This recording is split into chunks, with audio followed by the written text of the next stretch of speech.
The Warden, easily Minecraft's most feared and mysterious creature that has ever existed. Now today we are going to talk about not only the Warden's origins, but all of the Minecraft lore itself. Now, a huge shout out to the Minecraft theorist with this video. He didn't help me out, but I take a big chunk of his theories into this. I don't agree with all of them, so I mix it up a bit. I'm not criticizing him at all, so let's just cut the crap and get on with it.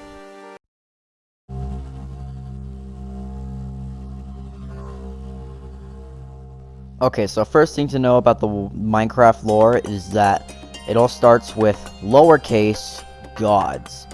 Like, meaning there were gods that existed and they created the world. Like Minecraft, the random generation, that's all the gods. They created it. And they added a race called builders, which is what the player is. And the players, or just the builders, were aware of the gods. So they built monuments. Giant blue monuments to worship the gods. And they added like gold for offerings. They made them out of prisms. You probably know where this is going. But heavy rain started pouring, and some believed, and some were really scared, and some, like, they thought there was going to be a flood. And by the way, there's the whole world, like 7 billion. There's a lot. Now, a big chunk wanted to stay at the temple because they want to keep worshiping the gods, and the other ones wanted to get to higher ground because they feared the flood. So they went the separate ways. Some stayed, some left. And the ones that stayed, oh, poor guys. So when the rains came, they realized that they were screwed and it was too late to go to high ground. So what they did was they decided to use magic. They used magic to use the prism marine to create guards for the monuments. They knew they were dead, so you still gotta protect it somehow. And that is what the guardians are. The guardians are the guards that the builders made before they drowned. Why else do you think guardians drop prism marine shards when they die? Makes perfect sense, doesn't it? Now, let's move on to the next one. So, when they got there, they kept continuing and practicing magic. And they built villages. That's where all the villages are. But however, they spread out evenly because, you know, like there's different places, and they kept building stuff to worship the gods and use magic. You've got desert temples, which were used to worship the gods. You've got jungle temples, which were used to worship the gods. And all those other temples and stuff were used to worship the gods. However, they stumbled upon some other stuff. You see, they were messing around with magic, and they found out about the nether portal after finding obsidian. Speaking of which, they went in the mines to find, you know, like, how else would they build all this stuff if they didn't have iron, diamonds and stuff, and gold and whatever. So they built mine shafts. That's what mine shafts are. They were just old mine shafts that the builders used. But like I said, they found obsidian, did some magic crap, and they built the nether portal. And at first, they didn't quite know what was in there. They were scared, so they used pigs. They used pigs as test subjects to go in and see if it's okay. Eventually, the pig came out, and they thought, should be safe. So when they went in, they saw the horror. The nether, it was a messed up place. But they thought that this could be awesome. So, what did they do? They decided to put other places, like nether fortresses. The nether fortresses are made out of builders that were visiting the nether. And they found out about soul sand, and they found out about blazes. And then they captured the blazes and used magic to trap all of them in specific cages that would spawn them. That's why the blazes only spawn in in the blaze spawners. But then the pigs, they always use pigs as test subjects. And they also found out about soul sand. Now, I'm sure you figured this out already, but soul sand literally has faces in it. Like, it has faces of souls in it. And you go slow when you walk in it because souls are grabbing you. And people are like, oh crap, that's not good. So, whenever someone died in the nether, they used a test subject. Those test subjects were dead people, like that just died in the nether. and they buried them in. They were skeletons because they were in normal graves, but they figured out about the soul sand, so they put the skeletons in the soul sand and created wither skeletons. And they realized they could use those to protect. Those were the guards of the nether fortresses. Whatever entered must not come out. But then after this, the nether is alive, so it summoned its demigod, or just the protector, the wither, which is the guardian of the nether. And the wither chased everyone out because they were messing with magic, and there was a panic. And the wither is one of the main causes of the end.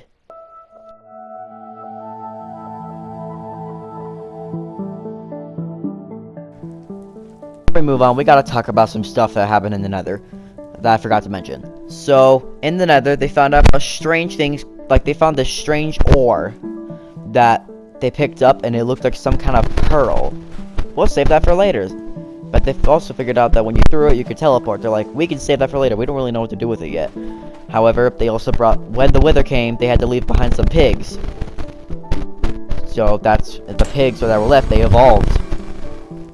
And, piglins, zombie piglins, bastions, that's all the pigs that were left behind and evolved. And they also took some blaze rods since they wanted to keep making potions. But the wither chased them all out, and it cursed all of the players that died to it. It turned dead players that were killed by it into zombies, turned them into skeletons, and it cursed the spiders so that they would grow and attack.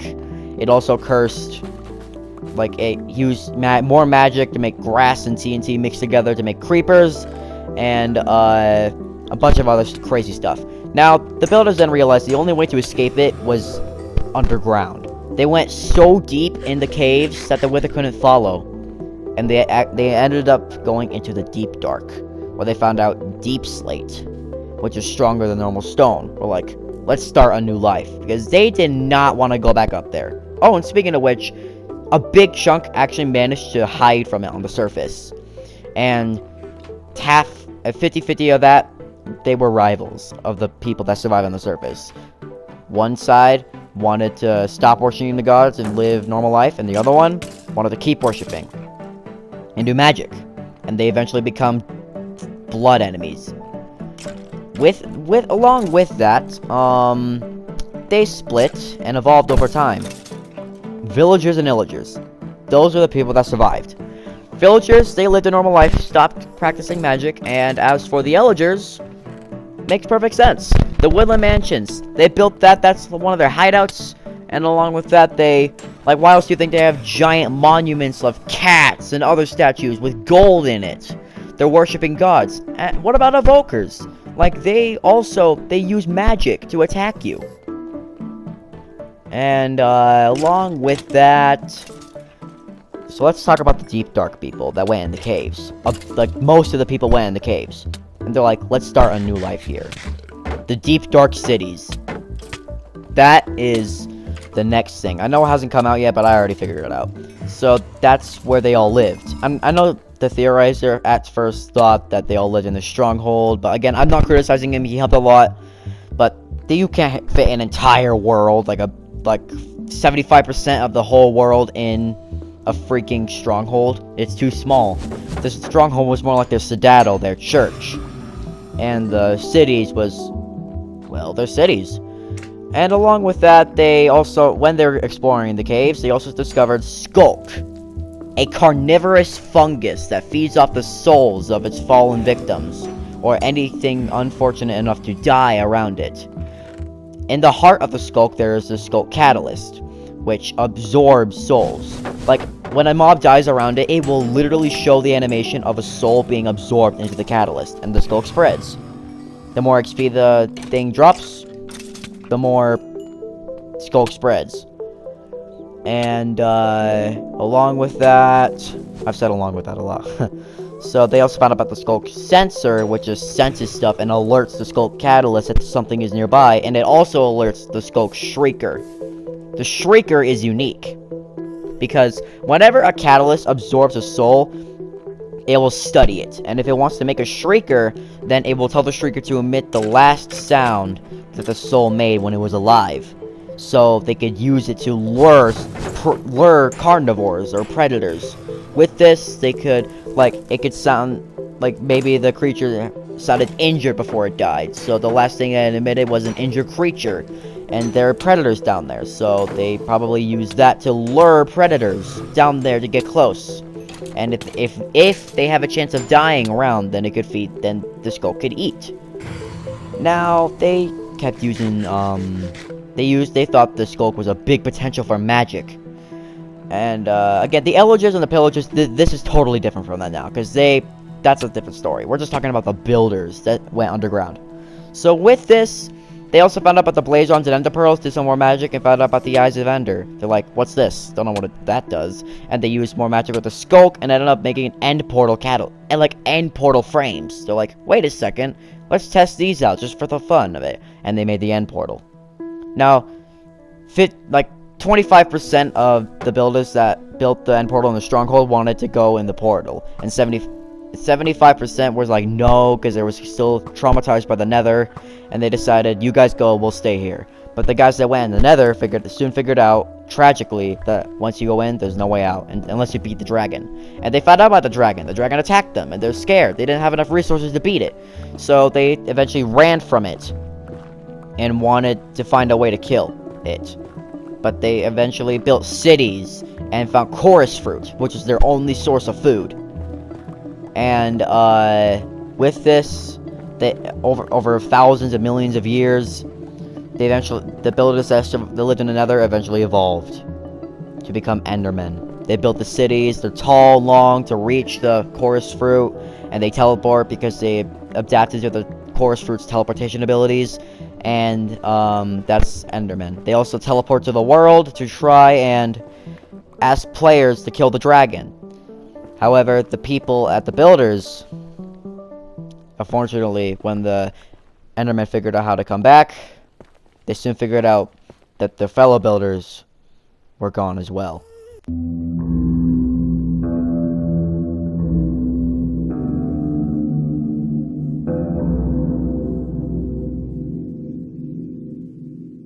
Finally, we get to see the sweet, juicy, succulent theory of the Warden.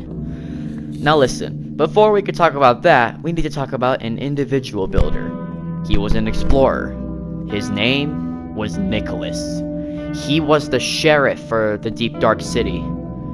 Like he was the president of the people that lived underground. And one day, he told the people that he was going to spend 1 year on the surface to see if it's still safe to go back up.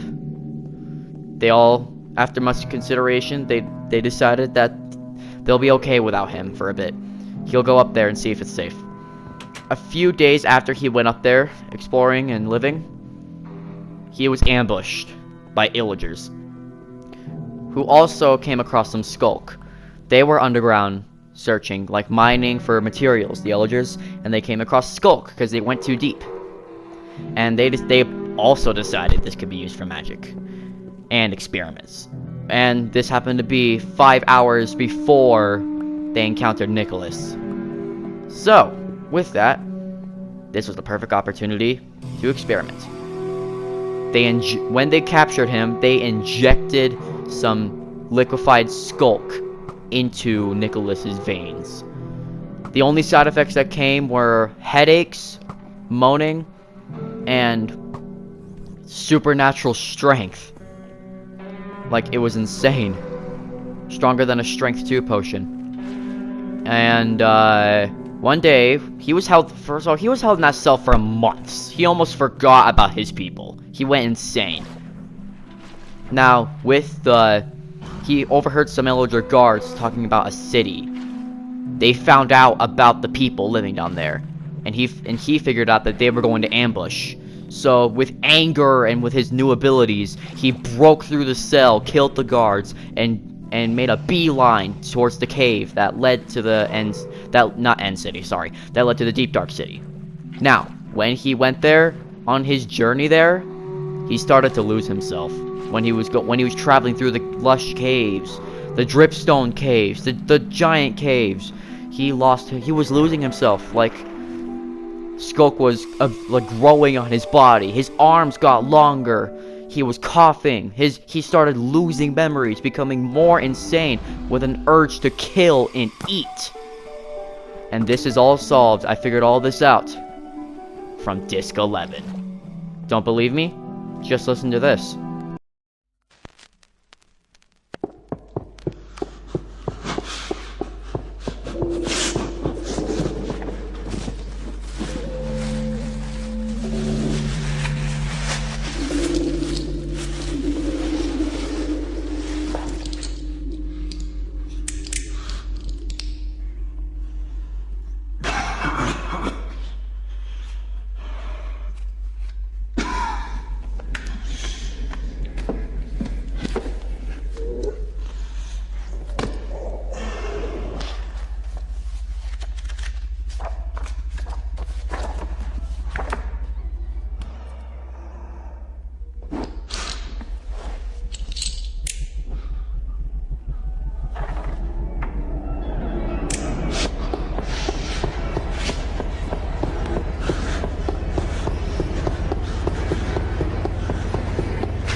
Now, there are many reasons why my theory could be correct.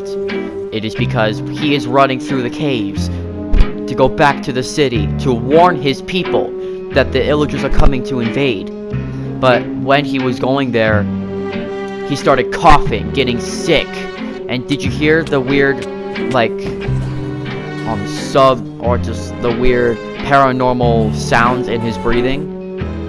And you heard little axolotl noises in the background, meaning he was in all the leaves. He was in lush caves because he was going so deep, and he was running. But again, he was losing himself. But by the time he got to the deep dark cities, he was gone. Nicholas was no more. The only thing that laid was the Warden. Guards immediately saw the creature and went forth, telling it to freeze because something about it was familiar. The eyes were familiar. Immediately, the creature jumped and killed the guards. Using its new skulk abilities, it has the power to absorb their souls, in turn, only making it stronger. More guards came, and it kept attacking, killing, and absorbing more souls, becoming stronger with every bit, until some guards managed to take out its eyes. It was now blind.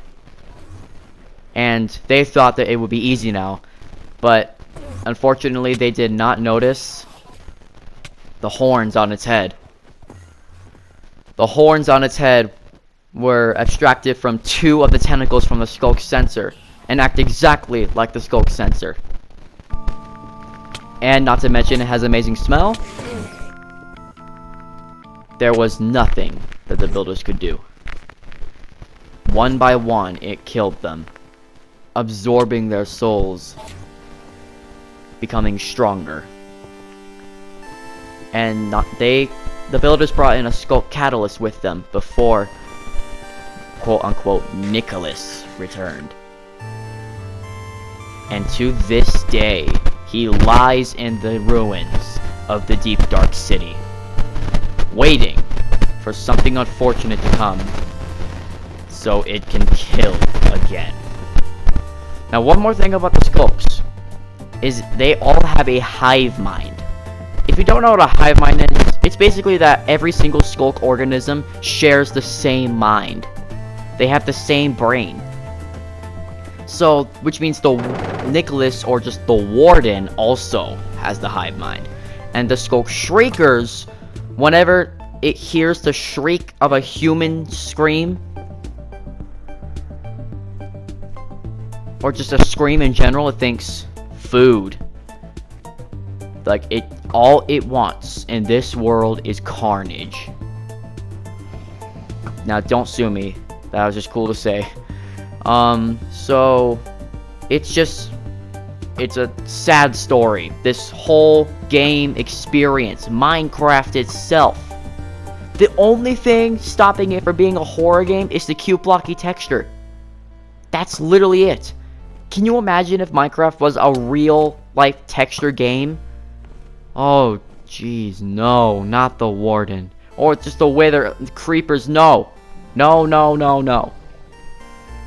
Give me nightmares. Now, just to conclude this video, I want to thank Mojang so much. This might sound corny, like you can skip this part, but I just want to talk to Mojang really quick. Thank you for making this beautiful game. It holds a special place in all of our hearts. The best game in the world. I love this game. I know I haven't made an episode about it, but this is that one episode. It means so much to me. It means so much to all of us. Thank you for your time.